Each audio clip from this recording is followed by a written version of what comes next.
Because you see, Kenyans, even if the opportunities are not there, they will try to create them. As opposed to the Tanzanians who really want to find the opportunities right on the table. Then Henry Kings. As a Kenyan, our biggest problem isn't crime, but corruption. Corruption hinders our every progress, including curbing crimes. You know, I had said that the main problem with Kenya is insecurity. But Henry Kings is saying, no, that's not the main problem of Kenya. What are you talking about that? Because he said the rate at which Kenya is developing, if the corruption wasn't there, it would be closer to New York. Eh? There are certain things which are not so much comparable. It's like comparing Tanzania, I think, with Ethiopia, because Ethiopia is in its own class. Actually, Ethiopian Airlines is the only airline in Africa that has been profitable for almost more than 20 years. No other African airline has been profitable. All these people are working on losses, including K2. They are working on losses or minor, small margins of profit. A person like Magufuli, I remember, I think he failed like 3 projects. Reason being, like I think there's one project which he failed, where that one where they're supposed to be building like a new port. I think the Chinese wanted to build the port and control it for over 60 years. He said it's only an insane person who can do that. Even after COVID, Uganda's currency was the strongest within East Africa, and Tanzania, I presume, is within East Africa. But before COVID, Tanzania's currency was stronger because you see, it goes with interest. Because now, if you are like a closed economy, do you really expect these sharp Ugandans and the Kenyans to be going there? But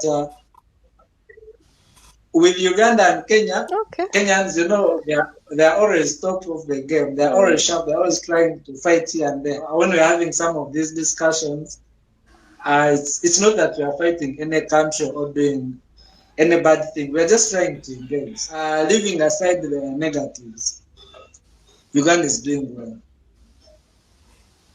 It's doing well.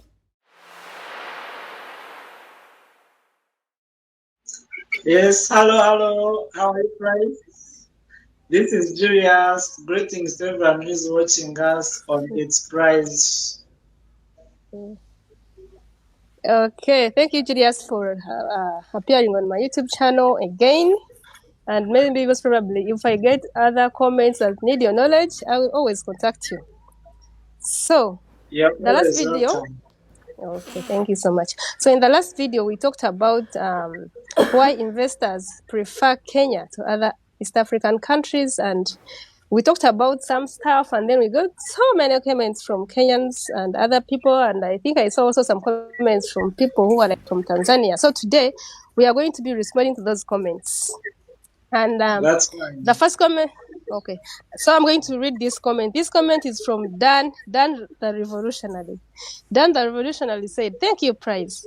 Tanzania, as you have rightly said, has twice the economic potential of Kenya. However, Kenya has a secret economic weapon, and that is its people. We will turn rocks into gold, turn nothing into something, turn hopes into dreams. We have this national consciousness that is now unstoppable." So, Julius, do you think that Tanzania has twice the economic potential of Kenya, but Tanzania lacks something? Yeah. I think that comment is right, especially compared to the size. You see, Tanzania, I think, is the largest country in the initial East African community, which is Uganda, Kenya, and Tanzania. You know, from our social studies, we've had that Tanzania has always been bigger. And of course, you see, once they're bigger, they're better. So if you can use that opportunity, if you can use what you have, definitely the yield is much bigger. So he goes ahead to say that. You are still saying something. Now, I was saying, hence, the bigger, the better. So if you can utilize what you have in its size, then you definitely expect a bigger yield. But if you don't, then unfortunately you can't. So what did Dan mean when he said that Kenya has a secret economic weapon, which is its people? What's special about the people of Kenya that they are a weapon? They can turn nothing into something. They turn what? What else did he say? They turn what? Turn nothing into something, turn hopes into dreams, turn rocks into gold. And those are the people of Kenya. Yeah, I think he was meaning about their patriotism. I think he was talking about, especially in line with patriotism, the love for the country. At the same time, Kenyans are aggressive in working. They are really hard workers. So, of course, which is their separate weapon. They are hard working. Of which people in Tanzania are not hard working? They are hard working but not aggressive. Because you see, Kenyans, even if the opportunities are not there, they will try to create them. As opposed to the Tanzanians who really want to find the opportunities right on the table. Okay, so we are going to the next comment. This is Felix. Felix KE.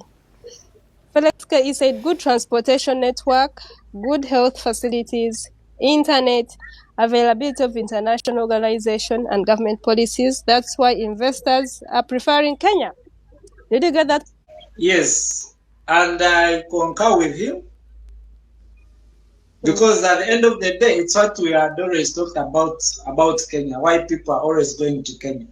It's because of all those favorable environment we've been talking about is in relation to what that person has talked about. Yeah, the good health facilities, the internet, and the good government policy. I think he was trying to add on our comments that we said in our video. He was trying to confirm what we are talking about. Though he still added in maybe healthcare, which we hadn't talked about. And of course, it's always good to complement each other. Of course, when we're having all these kind of talks and what, we are trying to engage. And it's not that we're engaging from a point of knowledge. We're engaging on what we know. If you can also add us other things, you're welcome. Okay, then Henry Kings. As a Kenyan, our biggest problem isn't crime, but corruption. Corruption hinders our every progress, including curbing crimes. I had said that the main problem with Kenya is insecurity. But Henry Kings is saying, no, that's not the main problem of Kenya. What are you talking about that? I wouldn't want to take it as he has taken it. Because, sometimes when you're discussing some of these things, you don't have to put emotions. You need to look at things as they are. Corruption is a cancer. I can call it a cancer. It's a cancer to the whole world, and particularly in Africa, it is worse. If we are talking about corruption, maybe also need a completely another day to talk about corruption. But if I may respond to his comments, yes, there's corruption in Kenya.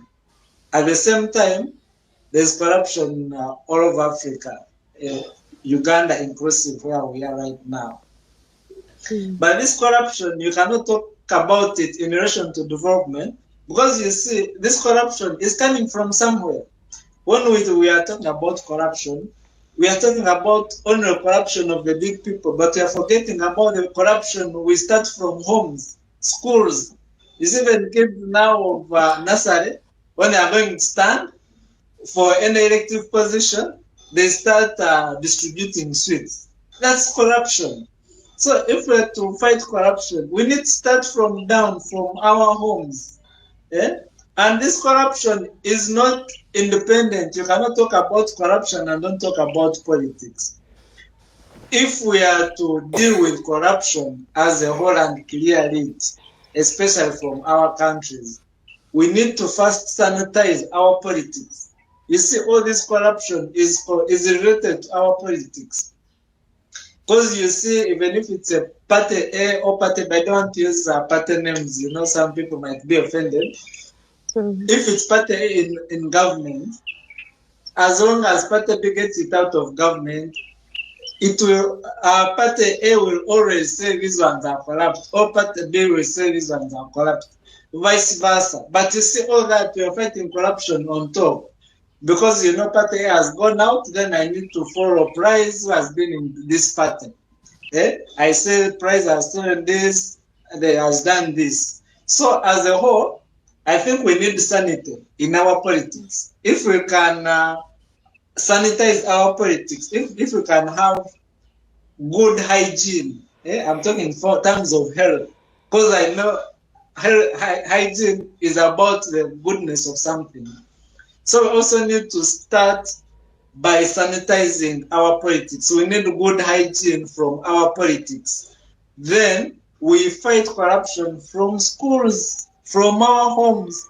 You find even in a home, a wife and a husband, the wife is having issues with the husband, is trying to use the kid to attack the husband. All that is a form of corruption. Corruption is not all about money. Corruption is in any form.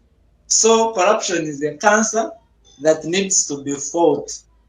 And if it can be fought and won, well and good. But it cannot get rid of the security we talked about. Security is there, and that's why we insisted and said that it's there, but at the same time, development is going on. Like I saw, is it the same person who was comparing was comparing it with South Africa, or that one's a different person? No, that one is going to be the next comment. That one, maybe we got the next comment. In short, there's corruption everywhere. Corruption is a cancer. Corruption needs to be fought for us to develop. Because you said the rate at which Kenya is developing, if the corruption wasn't there, it would be closer to New York. So, my brothers and sisters in Kenya, all over East Africa, my prayer is, if we could wake up one day and there's no corruption, we are using public funds on things which are supposed to be done, like our healthcare, our transport network, our education, it would be my best dream that I will always talk about. Though it's slightly far, but it is still a dream, and I hope the dream will be achieved at some point. Okay, so now this is Paracetamol. Paracetamol said the insecurity in South Africa has been high for many years, but investors still invest there. My point, point is other factors outweigh. My point is other factors outweigh the insecurity for investors to invest. Infrastructure, good health care, and good policies are key as well. Some people are still saying that insecurity is not like a major deal to them because South Africa. Okay. Yeah, I got your point. I think the network is a bit on and off. I got your point clearly. How I can respond to that person is, even the US, where everyone is running to, has got the worst criminality with guns. But it has also developed. But that doesn't rule away that there is racism, the gun violence in the US is the highest in the whole world. But at the same time, they are developed. It's a first world country. It is the same thing we are talking about South Africa. But we cannot shy away from saying what is on ground. The current development, which is in Kenya, if there was security, the one we talked about in relation to that small, you might call it a small thing, but it is not. Just imagine you are in a place, you already have your money there, but you need security to even move like around downtown because you are not so sure you're fearing to use your phone. You get it? We shall not shy away from talking about the security issue, leaving other factors constant. The factors are there, the favorable environment is available, like that person has said. and we appreciate. But at the same time, we should also look into what we've seen as people, because we are just talking about it because it has been so much all over in the media. The whole world is talking about it. That's why I'm also talking about it. And our prayer is for the government of Kenya also work on it, because it will improve on something. Even if you have the favorable environment, the framework, the government policies in place,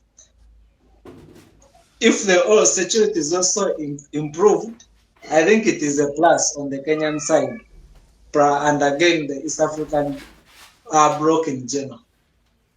Are you still on? Are you hearing me Yeah, now? I do.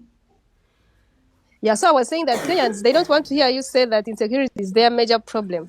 Now, this takes me to the next point, Baronzo Noma.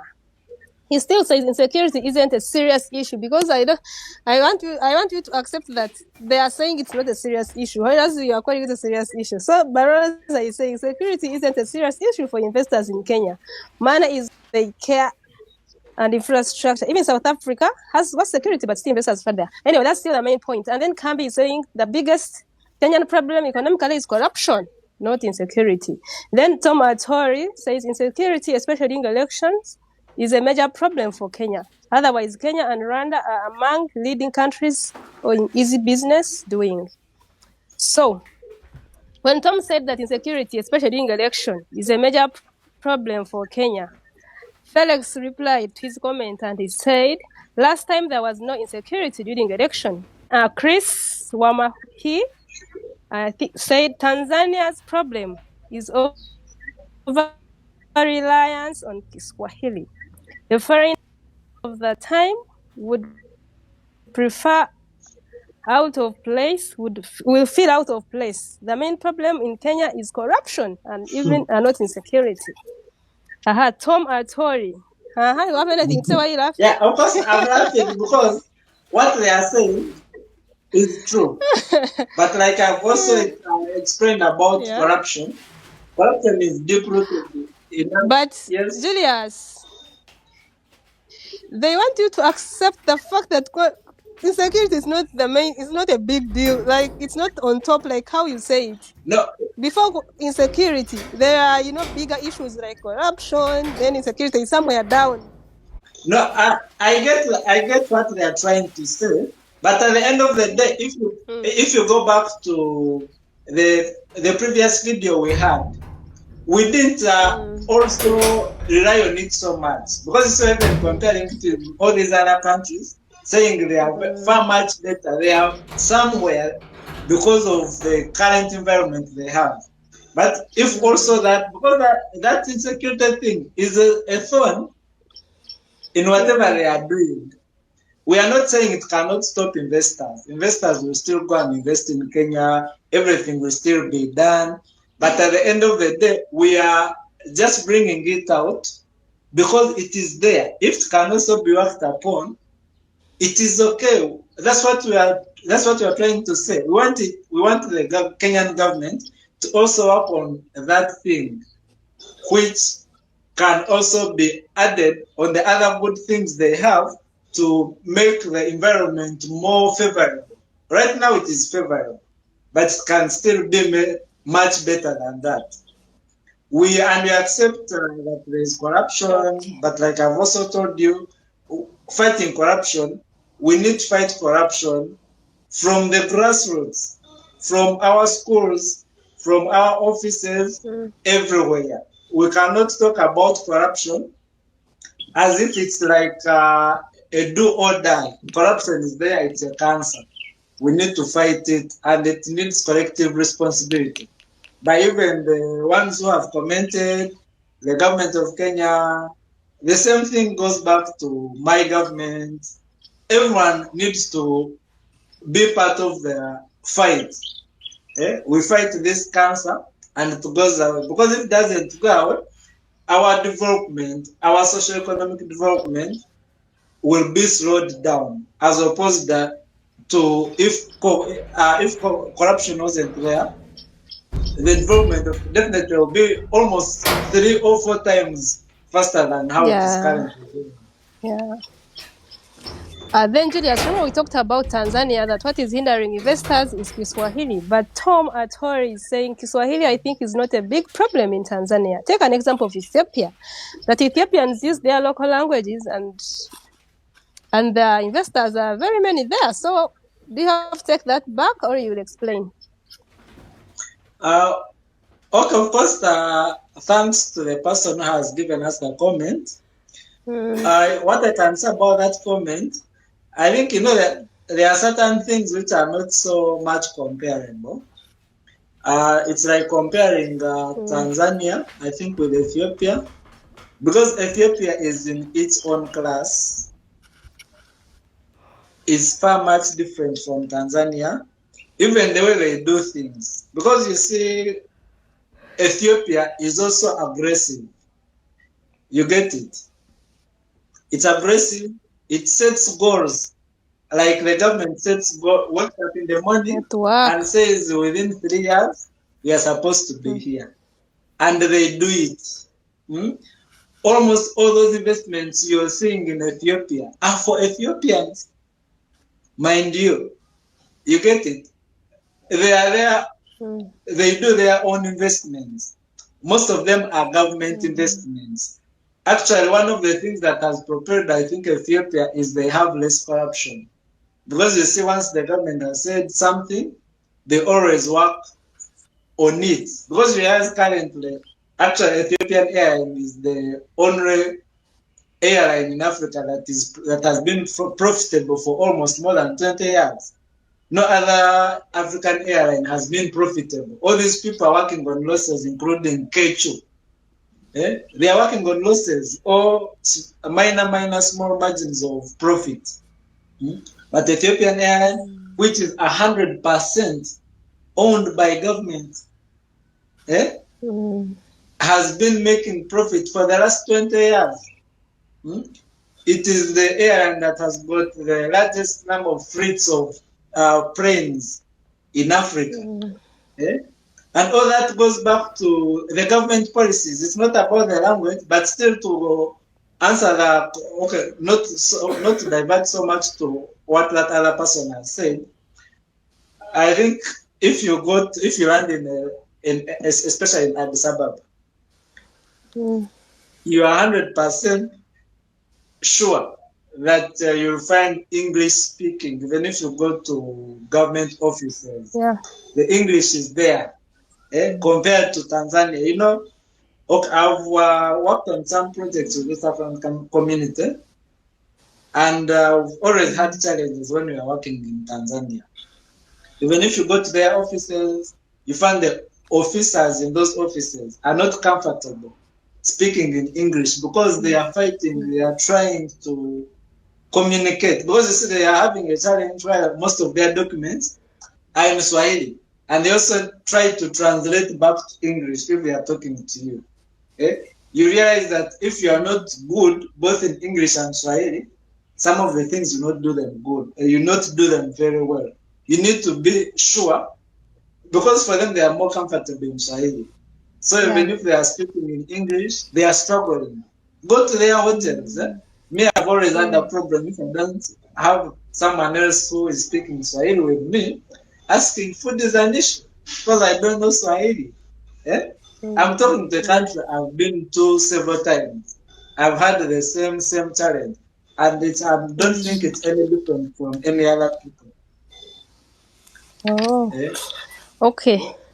Actually, Baron's Noma was replying to that person, and he said Ethiopians are very comfortable with English, and he just talked about it that Tanzanians are not even comfortable speaking the English. Then we will go away from that one. Then this one was saying that you need to do more research about Tanzania. Yes, most people speak Swahili, but in government offices or private sectors, people can speak English or Swahili. No need for interpreters. So you just said that they don't find it comfortable to speak Swahili. But this person is saying that they actually speak both, especially in government offices and in private sector. You want to add on that, or you already answered that one? No, okay, maybe just to add on that, like I've said, it's not that they don't know English. But But- also using a language you are not so comfortable with, Okay. is a Yes. challenge. Because, okay, let me give, like, there's some incident, I think it was around 2012, where they were doing, I think, the immigration strategy framework for East African community. There's some gentleman, for him was even clear, was like, I think the interview was supposed to have done today, let us do it tomorrow, because me, I'll come with my son, is on holiday. I'll be telling him I'll be telling him everything in Swahili, and I'm comfortable with him because he's going to say exactly what I mean Yeah. than me telling you in English and I don't give you what you expect of me. We waited. The next day we went. His son was there, and he was very sharp. He was even in an international school. The father would speak Swahili. This guy would translate exactly what the father has said and would start writing down whatever we needed from him. This is a live example. But it doesn't mean that he didn't know English. He knew, but he realized that he wouldn't give us what we needed if we communicated with him properly. Just only using the English as a medium. So he brought in the son who gave us exactly what we needed because he was translating what the father was saying in Swahili to us. Has your network gone off? Yes, Price. I can't hear you. I just see you're frozen. Is it the network? I see you're struggling with your internet. Oh, yes. What happened? I think your network has a problem on your side. You don't want to know for. So let's continue. Let me read. Even I don't know. Did you continue talking or you had to say, you kept quiet? No, of course I kept quiet at some point because I was saying I was waiting for you. So Oh. So this one said Tanzania has a lot of investors who live and work outside Dar es Salaam city on tourism, gold mining, agriculture, construction, health, gas, etc. Tanzania is still under CCM for a long time, but opposition parties are still there and not silent. You know, you had said that opposition parties are there and like they are silent. And he's saying that still Tanzania has so many investors there in those categories that I mentioned: tourism, gold mining, agriculture, construction, health, gas, etc. You have anything to add on that? you see, we are talking on Tanzania in relation to Kenya. We Kenya, are yeah. talking to Tanzania alone. Of course, we did say that they don't have. They have, but compared to Kenya, I think Kenya has got more, and because of the reasons we gave. Of course, Tanzania also has. And of course, like we also talked about, it has run on that the Chama cha Mapinduzi party for a very long time, from actually since independence. We talked about it and also said that they have some. Yeah, we said that they also have parties. We didn't dispute that. We said they had opposition. He's saying that they are not silent. Yeah? No, they are. The opposition. The opposition is there, but has been silenced by the government. That's what I said. And I don't know whether that person lives in Tanzania or doesn't live in Tanzania, because I'm sure they are current residents. Yeah. The equivalent of our resident here in Uganda, whom I've forgotten his name, was like the main opposition leader who was, as I think, stood against Magufuli. He was shot almost like 10 times. Not like he was shot once, but they almost took his life. Then at some point, even currently, I think he's in exile in Belgium. It's only the current president who was telling him to come back.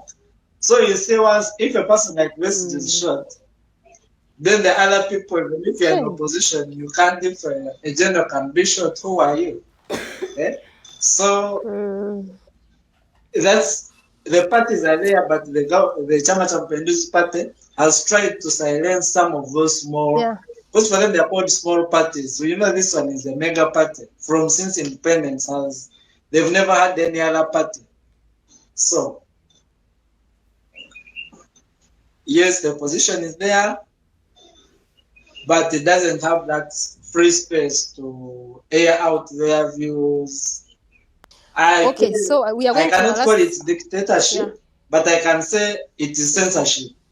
You know, Tanzania controls so much of their media. And of course, once you control the media, you control the people. So the media talks only about things the government want to hear, which are coming from their side. And, you know, once you go against those rules, they ban you. Even if it's a TV, even if it's a radio, newspaper, they will close you permanently. Eh? Yeah. Hey. So that's why the voices of the opposition always don't come up. But these people, it's not that they don't talk, but they talk, but ever to air out their views are not there. Hey. Okay, we are going to the last point. And I feel like this is a Tanzanian. This is Morgan Babu. I prefer Tanzania. What happened? Okay, let me continue. I prefer Tanzania because these investors who come and take away everything that belongs to the citizens. No. Price, tell me what Uganda has benefited in English. Nothing. TZ currency stronger than Uganda's. Uganda shouldn't be talking. That old man has done almost nothing for the decades of rule. So business follow and Tanzania is on track. And there's nothing wrong with governments reserving certain jobs for its citizens. Opposition groups have also been used to destabilize African countries. Okay, your network has slightly gone down, but I think I can respond. I can respond. Though I didn't hear the last. I didn't hear the last words of that comment. Though however much I didn't hear them, I think I can respond. One, they are saying that it's good for the Tanzanians, I think, to have those jobs for themselves. But the disadvantage in that is you will not be creative. You get it? And at the end of the day, you are not on this earth alone. If you feel that you're only going to have those jobs by yourself, and the other countries do the same, it's not that even the jobs you have are enough. Because you also have Tanzanians who are in Kenya, Tanzanians who are in Uganda, Tanzanians who are all over the world. So even if you have to keep those jobs by yourself, I don't think you will yield much.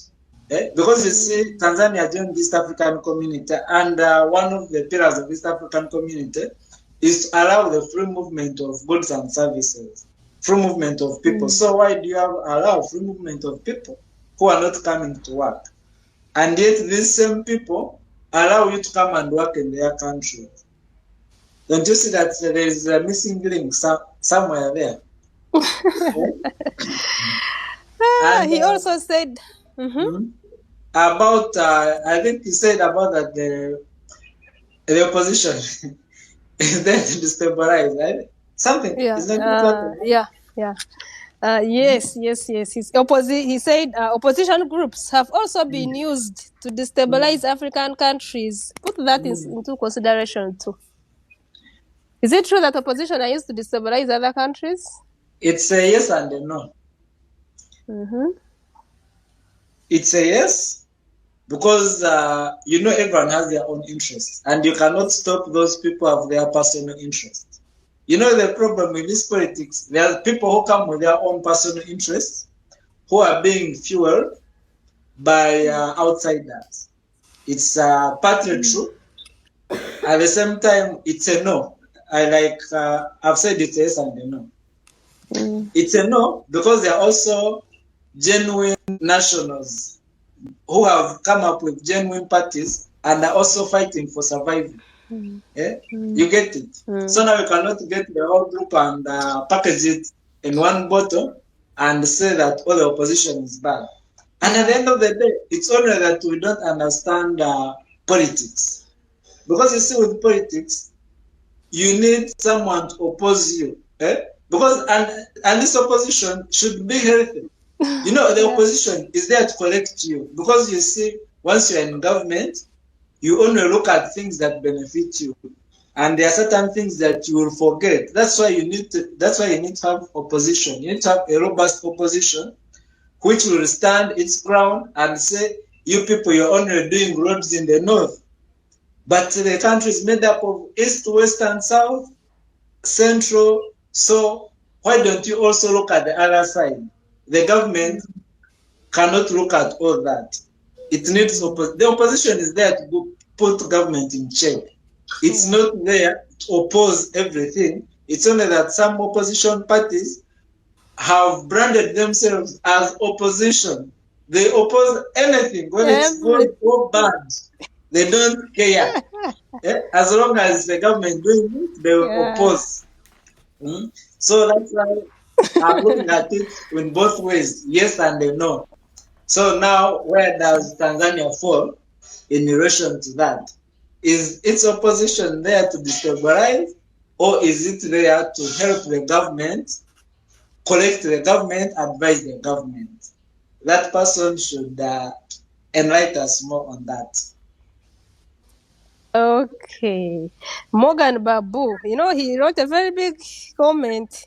He also, what about where he said that I prefer Tanzania because these investors who come and take away everything that belongs to the citizens? No.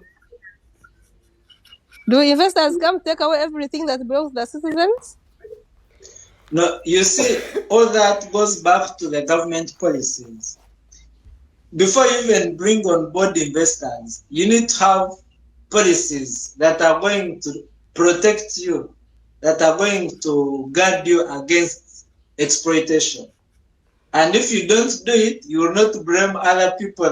You blame yourself. Like Kenya, I think had a very bad deal with the standard gauge railway. They are complaining that even the port of Mombasa is being taken to pay the debts. It was a bad deal from the word go. I think they didn't negotiate well.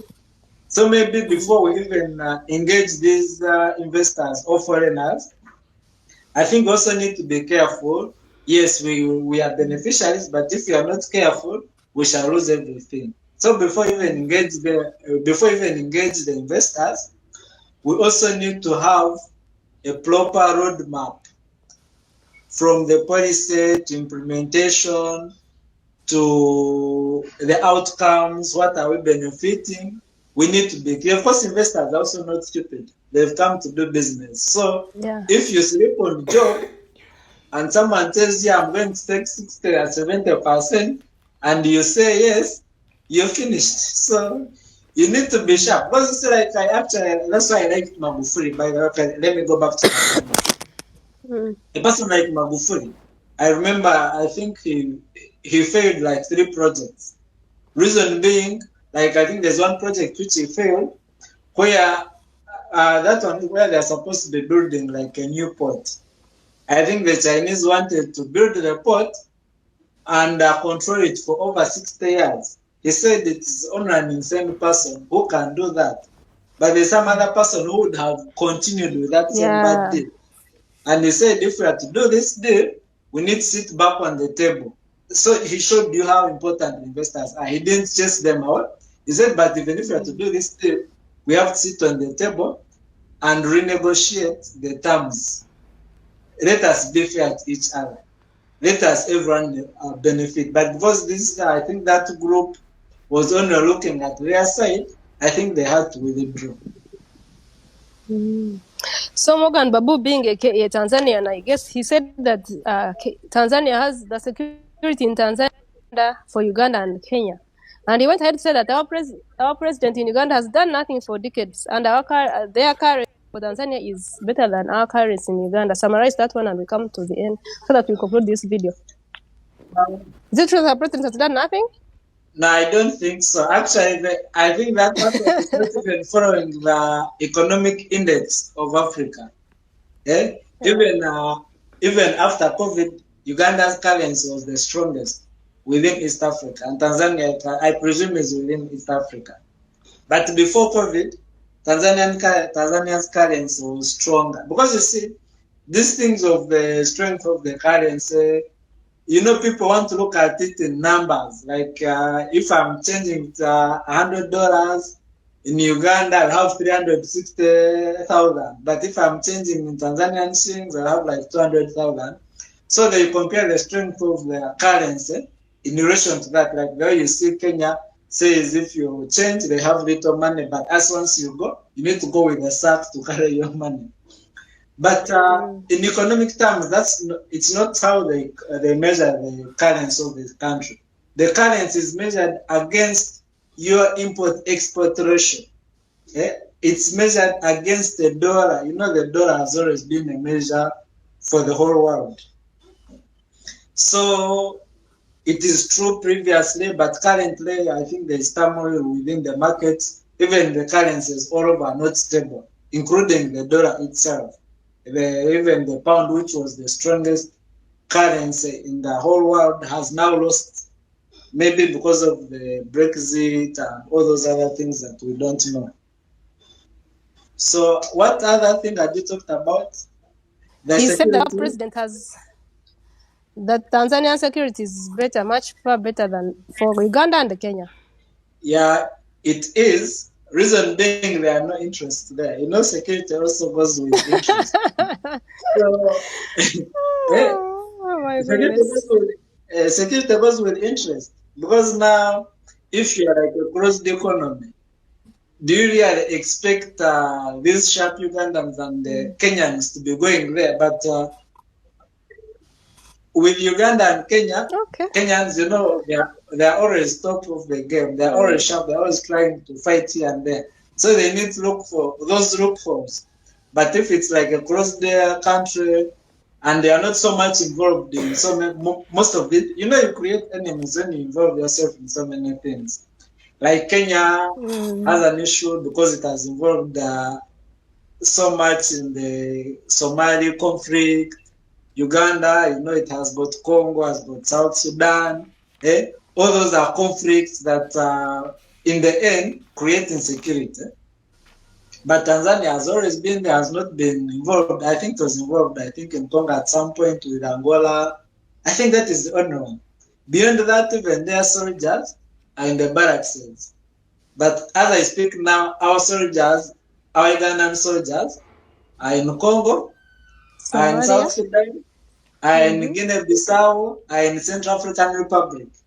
Kenya's army has been in Somalia. It has now gone to Congo. So some of those things are, of course, it's our responsibility. Like they say, we are each other's brother's keeper. Kenya and Uganda are trying to say there is insecurity in these countries. We can go and help them out. But unfortunately, sometimes things backfire. Like you saw what happened to us in 2010, the World Cup 2010. These guys had to fight back. We lost people when they were watching the World Cup. You see. But like Tanzania, compared to Uganda and Kenya, the truth is their security is good. But to some of those other reasons I've given. Then, thanks to the person who has given us the comment, at least it has also given us an insight to try and discuss about it. And they can also discuss further.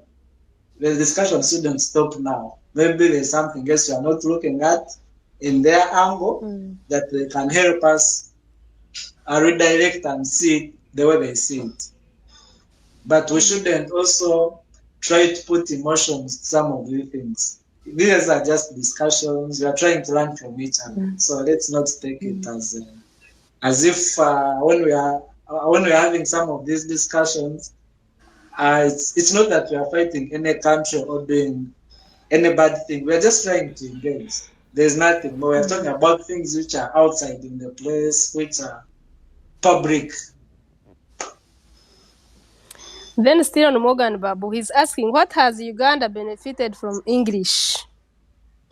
And also, after answering that one, Morgan is still saying that our president has done nothing for the request that he has been closed this video. Yeah, Has I Uganda think benefited nothing from English? the best answer I can give, maybe he needs to come and visit us. You will start from there. Hmm? Because statistically, Tanzania has got no, I think it's statistically our universities, the largest number of students, I think, have come from Tanzania. There is a reason as to why they come to Uganda. Their own students. They will have a very large percentage of Tanzanian students who come and study from Uganda. I think it's because of the English part of it. Why they come here. Because you see, if you are to compare, of course, if you are to compare Uganda and Tanzania, of course, Tanzania by surface area is even the largest in East Africa. Uganda is a bit smaller. Then they even have so many things that they can benefit from, like especially port. Then they're near the Indian Ocean, as well, landlocked country. But even in our own landlocked country, leaving aside the negatives, Uganda is doing well. It's doing well in terms of development. It's doing well, and it's because of the medium, the English part of it. And of course, let me also try to help that Tanzania. Uganda has got Morgan Babu. Uganda has got 56 tribes, which are equivalent to 56 languages. So we needed English to just combine all those languages, because it's the only language we can communicate with each other, even if we're in the same country. So we cannot run out from English. That's why we shall do everything in English. Okay, so tell him whether President has done nothing for decades, and then we close the video. No, he hasn't done that. He hasn't done nothing. He has done something that any other person who will come can add on. You see, me, I don't like the negativity where people say that someone has done nothing in the 40 years. They might have not done as much as they would have done, but at least they've done something. Because you see, like, if you are talking about the roads, it's only, I think, Kampala which was lagging behind in roads, but the whole country, most of the roads are tarmacked. You get it? All those things have been done under his so-called dictatorship. People are calling it dictatorship, or they say they have stayed wrong. In his staying wrong, there are certain things he has done. You know, as we came to Kampala those days, we know what has happened. We know what has transpired. There are places which used to be like bushes. You go there, they are no longer bushes. There are buildings there. As I speak now, Uganda now has plants which are making electric buses, electric motorcycles, electric cars. All this is development. We've brought back our national carrier, Uganda Airlines, which wasn't there before. All this is development. All these Kenyan banks, the KCB, Equity Bank, they are coming here because we are doing well. They wouldn't be here. Doing what? We have some of these international supermarkets like Carrefour. They wouldn't be coming here. These are profit-oriented companies. And all this is happening in the presence of this old Muslim. They are saying, they are telling to go away. He has done nothing. So in short, he has done something. They would have wished him to do much more. So we just hope and pray that whoever comes after him can add to what they've done. It's only that I think our politics, I think we don't understand really politics as African general. Because we feel that whoever comes should despise what the other person did, the previous predecessor did. And I don't think it's right. We should be appreciating the little that has been done. We try to see how best we can add on the little going forward. So what? Okay, I think that is a Tanzanian. I should also be asking the same question. Why has it Chama Oh, cha Mapinduzi been in party for this road and has not transformed Tanzania as much as we would have wished to? Maybe I didn't. we also need an opposition in Tanzania to take over. But anyway, that one is just came in by the way. But all in all, the old man has done something. So we hope the next person to take up the mantle will also do something to add on this, not destroying what he has done. Because you see, we've had that unfortunate incident in Uganda where every group comes, destroys what the others have done. They want to start their own. So we should break away from that mentality of destroying what other people have done. If they've done something small, even the small, appreciate. Then continue, but don't even come and destroy. Because if these people come, destroy completely. When Amin came, destroyed what Obote had done. When Obote came back, destroyed what Amin had done. When this came, also destroyed this. Now they are starting afresh. So every time we are starting afresh. Actually, I'm sure Uganda would have been fun if we are trying to build on what other people have done, as opposed, because here we're talking about Tanzania, we're responding to the Tanzanian, as opposed to Tanzania, which has never had a single war. I'm talking since independence. They've not had a single war, so they don't even have an excuse of why they are not far. So they should actually be thinking about that and working on that, but in relation to East Africa, because now we're trying to bring the East African together. Let's try to see how we can propel our development in the whole region. Wow. Thank you so much, Julius. My points, there are no more comments to respond to, but this has been a very rich discussion. So I'm going to bring this video to the end, and I want you to say your last words, and then I will conclude.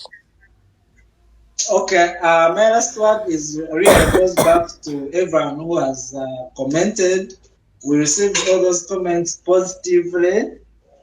We don't take anything for granted. You know, you've invested your time in following and commenting, and we encourage you to keep doing the same. We need to be engaging ourselves at that level. We don't have to sit and think that things are going to go the way we want them to go if we don't talk about them. We need to talk about them. We need to act. We maybe even, like you see, because we're doing these things online, you never know, even the government could be watching, they could see, and it could also help in one way or the other. Yeah, that's all I had for today. Okay.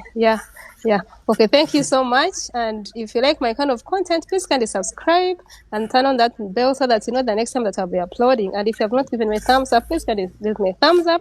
And we have come to the end of this video. So we say bye.